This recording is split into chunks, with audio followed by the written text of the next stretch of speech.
반갑습니다. 공동저자 책 출판 작가되기 나연구소 우리 리얼 시리즈 설명회를 진행해 보겠습니다. 오늘의 순서인데요. 제 소개드리고 이 공동저서가 무엇이고 장점이 무엇인지 리얼 시리즈 소개, 그동안 저희 함께 출판한 책 소개, 그리고 공동저서 진행 방식, 글쓰기 쓰기 방법, 마지막은 좋은 문장 만들기 12단계 공식 안내 드려볼게요. 제 소개는 나연구소 대표이고요. 인생이 변하는 서점 운영하고 있고 도서출판 등 이사로 활동하고 있습니다. 종이책, 전자책 포함해서 100권 넘는 책을 써서 닉네임을 100권 작가로 붙였고요. 자기발견 전문가, 글쓰기, 책쓰기 코치, 전자책 출판 코칭이나 강의 프로그램을 많이 운영하고 시리즈라는 이 공동저서 출판 프로그램을 시리즈로 운영하고 있고요. 요즘은 저처럼 책쓰기 코치가 되실 분들을 양성하는 전자책 출판 지도사 과정을 운영하고 있습니다. 자, 우리 공동저서라고 하면은 정해진 주제로 여러 명의 작가님들이 같은 분량의 원고를 써서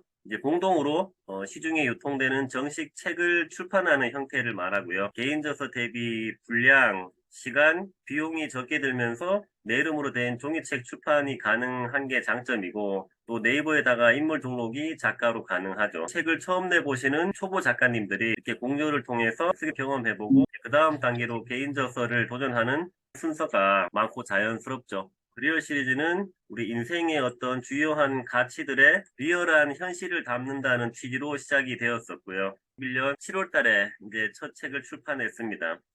지금까지 이제 9편까지 책을 출판했고, 10편이 곧 이제 출판을 앞두고 있고, 지금 11편 이렇게 모집을 하고 있습니다. 그동안 출판책 소개했는데요. 내 직업을 소개합니다라는 제목으로 30명의 작가님들이 원투로 출판을 했고요. 그리고 우리 엄마, 이런 취미 어때요? 우리는 1인 기업가다. 나는 이렇게 돈을 번다. 죽음을 경험한 사람들. 사장이니까 희망이다. 8편 우리는 강사다. 9편 엄마보다 진짜 나로 살아가는 법. 요 10편 사자 직업으로 살아가는 사람들은 곧 출판을 앞두고 있습니다. 종이책을 처음 내보시는 분들이 내 이름으로 된 책을 받고 주변에 이렇게 사인해서 나눠드리고서 기쁨과 성취감을 많이 느꼈죠. 지금 모집하는 주제는 1편에 해당되고 창업하고 브랜드를 만든 사람들이라는 주제예요. 요걸 제가 기획한 의도는 창업을 하고 나만의 브랜드를 만드신 분들이죠. 창업하게 된 스토리를 소개하고 자들은 대한민국의 창업을 꿈꾸는 수많은 예비 창업자분들이 있잖아요. 그들에게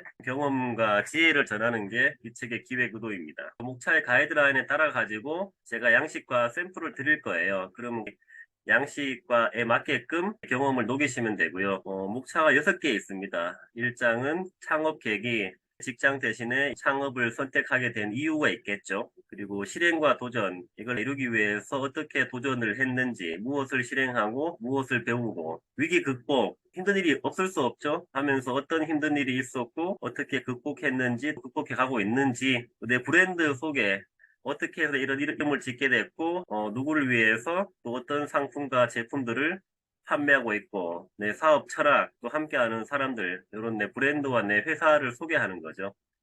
고자 내 사업과 이런 업계의 비전이나 전망, 이제 마지막은 책을 보는 초보 연인들에게 전하는 메시지이죠. 창업을 해보니까는 이런 것들이 힘들고 이런 것들이 보람이 있더라. 그 창업이라는 것을 오래 잘하기 위해서는 어떤 것들이 필요하다. 이제 메시지를 전하는 이런 형식으로 진행이 됩니다. 5명이서 개인당 한글 파일 A4 10포인트로 해서 7장씩 원고를 쓸 거예요. 양식과 샘플은 전달해 드릴 거고요. 책으로 바꾸면은 개인당 한 20페이지 내외 정도 분량이 들어갈 겁니다. 앞쪽에는 프로필도 다 들어갈 거고요. 단톡방을 만들어서 이렇게 진행을 할 건데, 제가 드리는 양식 원고를 작성해서 카페에 올려주시면은 제가 피드백 해드리면서 요런 한두 번 작업을 거치고 원고 완성되신 분들은 저희 출판사에 넘겨서 이제 디자인, 교정, 편집 이런 작업들을 할 거예요.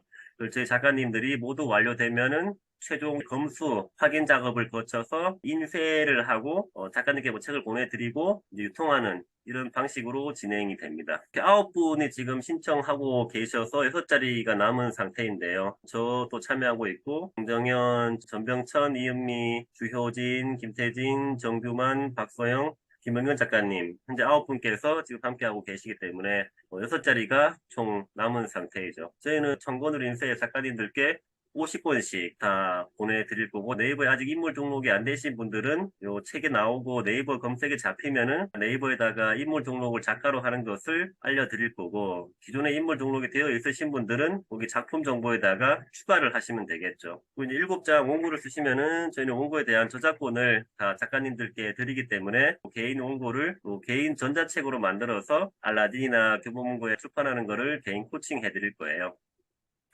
그래서 이미 패키지로 되어 있어요. 종이책 50권, 네이버 인물 등록, 또 개인 전자책 출판, 가성비가 좋고 그동안 참가자분들의 만족도가 높았던 그 프로그램입니다. 참가비는 이제 120만 원이고요. 자, 다음 글쓰기 책쓰기 특강인데요. 이 책쓰기에 처음 도전하시는 분들은 글쓰기에 많이 자신 없어 준비를 해보았습니다.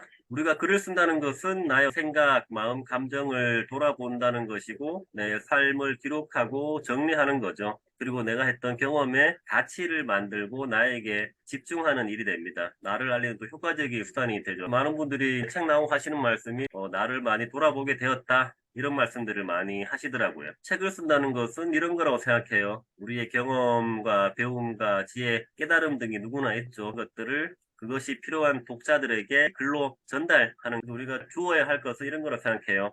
독자들에게 간접 경험, 공감, 위로, 용기와 희망을 주고, 그리고 삶의 방향과 길잡이, 먼저 그 경험한 사람들이 길잡이 역할을 하는 거죠. 내가 경험 어떤 정보, 노하우, 메시지를 주는 것이 우리가 할 일이고 책에 담아야 될 내용들입니다.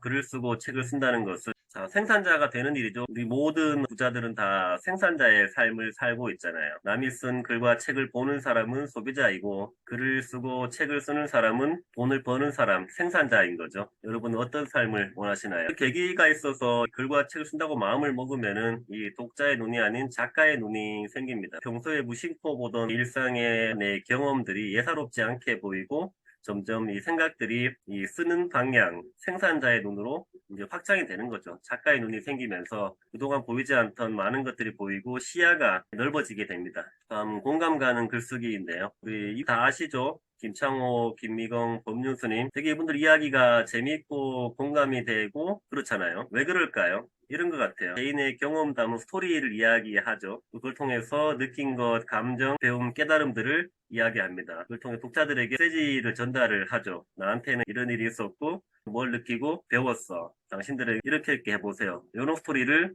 담고 있습니다. 우리는 교과서나 논문, 교과서를 쓰는 게 아니죠. 주로 자기계발 에세이에 속합니다. 경험과 스토리를 통한 우리의 깨달음을 필요한 사람들에게 메시지로 전달하는 거죠. 이런 메시지가 없으면 당연히 일기불가하죠. 내가 이런 경험을 했다. 그걸로 끝나는 건데 일기장이 아니라 사람들에게 전달할 메시지를 담는 게 책인 거죠. 우리 무기가 되는 스토리라는 유명한 책이 있는데요. 여기 보면 스토리 공식이 나와요. 7단계인데 주인공이 있고 위기를 맞이하죠. 우리 삶에 위기가 없는 사람은 없잖아요. 그러다가 이제 멘토를 만납니다.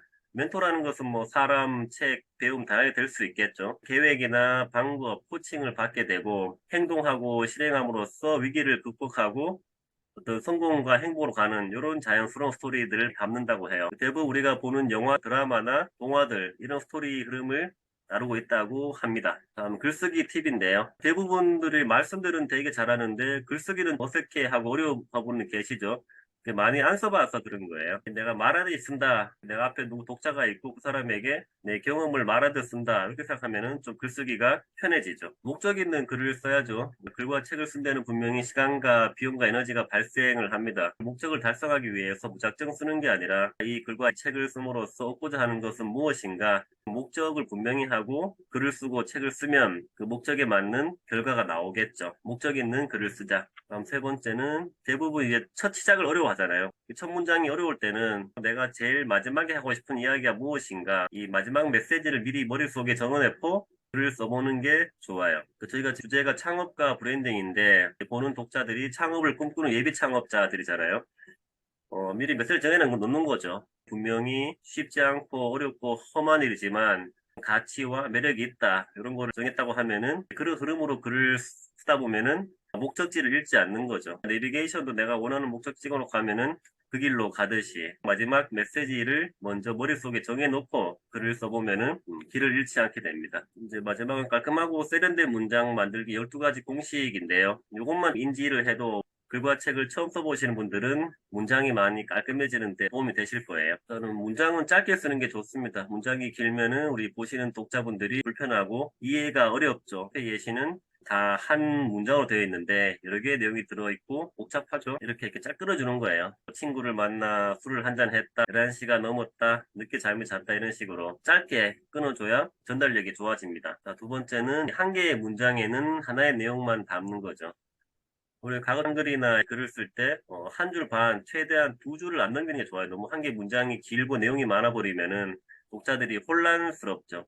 가급적이면 한 개의 문장에는 하나의 내용만 담는 게 좋습니다. 두 번째는 구체적으로 쓰는 거죠. 이 구체적이라는 거의 반대말은 추상적이죠. 그래야지만 내 생각과 의도가 정확하게 전달이 되는 거죠. 추상적이라는 표현은 이런 것들이죠. 크다, 작다, 많다, 적다, 착하다, 예쁘다 이런 건 다 추상적인 거죠. 이런 표현을 바꾸면 좋습니다. 큰 건물이 아니라 10층 높이, 많은 새가 아니라 수백 마리의 새, 여러 가지보다는 세 가지, 네, 열 가지. 착하다라는 표현보다는 그 사람은 내 말을 잘 들어준다. 예쁘다는 표현보다는 눈이 크다. 피부가 좋다. 이런 구체적인 표현들이 독자의 이해를 도울 수 있죠. 네 번째로 모든 문장은 뭐뭐한 다로 마치는 게 좋습니다. 간혹 뭐 해보길, 뭐뭐 해볼 걸 이런 표현들은 좀 가벼워 보이죠. 그래서 문장은 뭐뭐한 다로 마치는 게 좋고요. 자, 5번 이거 되게 중요해요. 이것만 조금 바꾸면은 되게 원고 가독성이 좋아져요. 우리 능동태라는 말 들어보셨죠? 수동태적인 표현보다는 능동태적인 표현이 좋습니다. 이제 수동태는 글의 의미를 모호하고 정확한 전달을 방해하죠. 능동태는 쉽게 말해서 주어,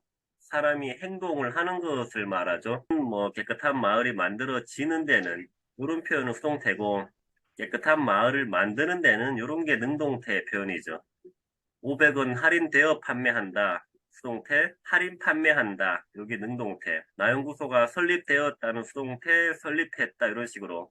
수동태적인 표현이 명확하고 간결하고 전달력이 좋아요. 취직을 하였다보다 취직했다. 이어지게 되었다보다 이어졌다. 문어체, 구어체라는 표현을 쓰는데 문어체는 일상에서 자주 쓰지 않는 안내 문구, 계약서 말에 나오는 말들이죠. 그래서 일상에서 자주 쓰지 않는 말보다 자주 쓰는 구어체, 이런 것들이 더 좋고요. 우리 요것도 중요한데, 이 적의 것들이라는 요런데 빼면은 훨씬 더 문장이 깔끔해지고 분명해져요. 이런 거죠. 사회적 현상보다는 사회 현상, 마음의 문제보다는 마음 문제, 또 상상하는 것은 즐거운 것이다. 그냥 상상은 즐겁다. 우리들이 보다는 우리가 적의 것들을 빼주면은 전달이 깔끔해져. 쓰는 경향이 있는데 그것들을 빼는 습관을 들이면 좋습니다. 있다 있는 표현도 많이 쓰는데요. 불편한 경우가 많아요. 예를 들어 널리 퍼져 있는 현상이다. 퍼져라는 게 있는의 상태를 표현하는 거기 때문에 빼면 됩니다. 널리 퍼진 현상이다. 또 눈으로 덮여 있는 보다 눈으로 덮인 마을 이런 식으로 있는이라는 단어도 불필요한 것들은 빼주면 좋아요. 또 뭐뭐에 대한 들 중에 경우에도 빼주면 좋죠. 그 마음에 대해 보다는 그냥 마음에 미래에 의한 일이다 보다는 미래의 일이다. 나 같은 경우에는 보다는 나는 이렇게 간결하게 해주면 좋고요. 뭐뭐로부터 수있는도 빼주면 좋아요. 친구로부터 보다는 친구에게 미래로부터는 미래에서 왔다. 성장할 수 있는 성장할 가능성 이런 식으로 불필요한 표현들은 빼주면 좋고요. 또 우리 존칭은 안 쓰는 게 좋습니다. 요즘에 필자라는 표현도 잘 안 쓰고요. 저는 보다 표현보다는 나는 뭐뭐 했다 이런 낮춤말로 쓰는 게 일반적이죠. 대부분의 책들도 나는 뭐뭐 했다 표현들을 더 요즘 많이 쓰고 있어요. 사장님은 관심 있어 하셨다 이런 표현들보다는 관심을 보였다. 대중어게 하는 말들은 이렇게 존칭은 잘 쓰지 않는 게 일반적입니다. 이제 마지막은 쉬운 단어 표현을 쓰는 게 좋아요. 나만 아는 그런 어려운 전문 용어 쓰면은 사람들이 어려워하죠. 쉬운 게 진리라는 말이 있잖아요. 일상적으로 쓰는 표현들, 단어들 누구나 들어도 알 수 있는 단어들을 쓰는 게 좋아요. 이 영토라는 표현보다는 땅이라는 식사보다는 밥, 치아보다는 칭찬 이런 친근한 표현들을 쓰는 게 더 좋습니다. 대통령의 글쓰기라는 책 강원구 작가님이 쓴 책에서 나온 내용인데요. 많은 글을 쓰고 책을 쓰면서 느끼는 것들이 글쓰기, 책쓰기가 나를 찾아가는 자유라는 생각이 들더라고요. 우리 자유를 위해서 꾸준하게 글을 쓰면서 책을 쓰면서 행복과 자유를 찾아가기를 바라겠습니다. 감사합니다.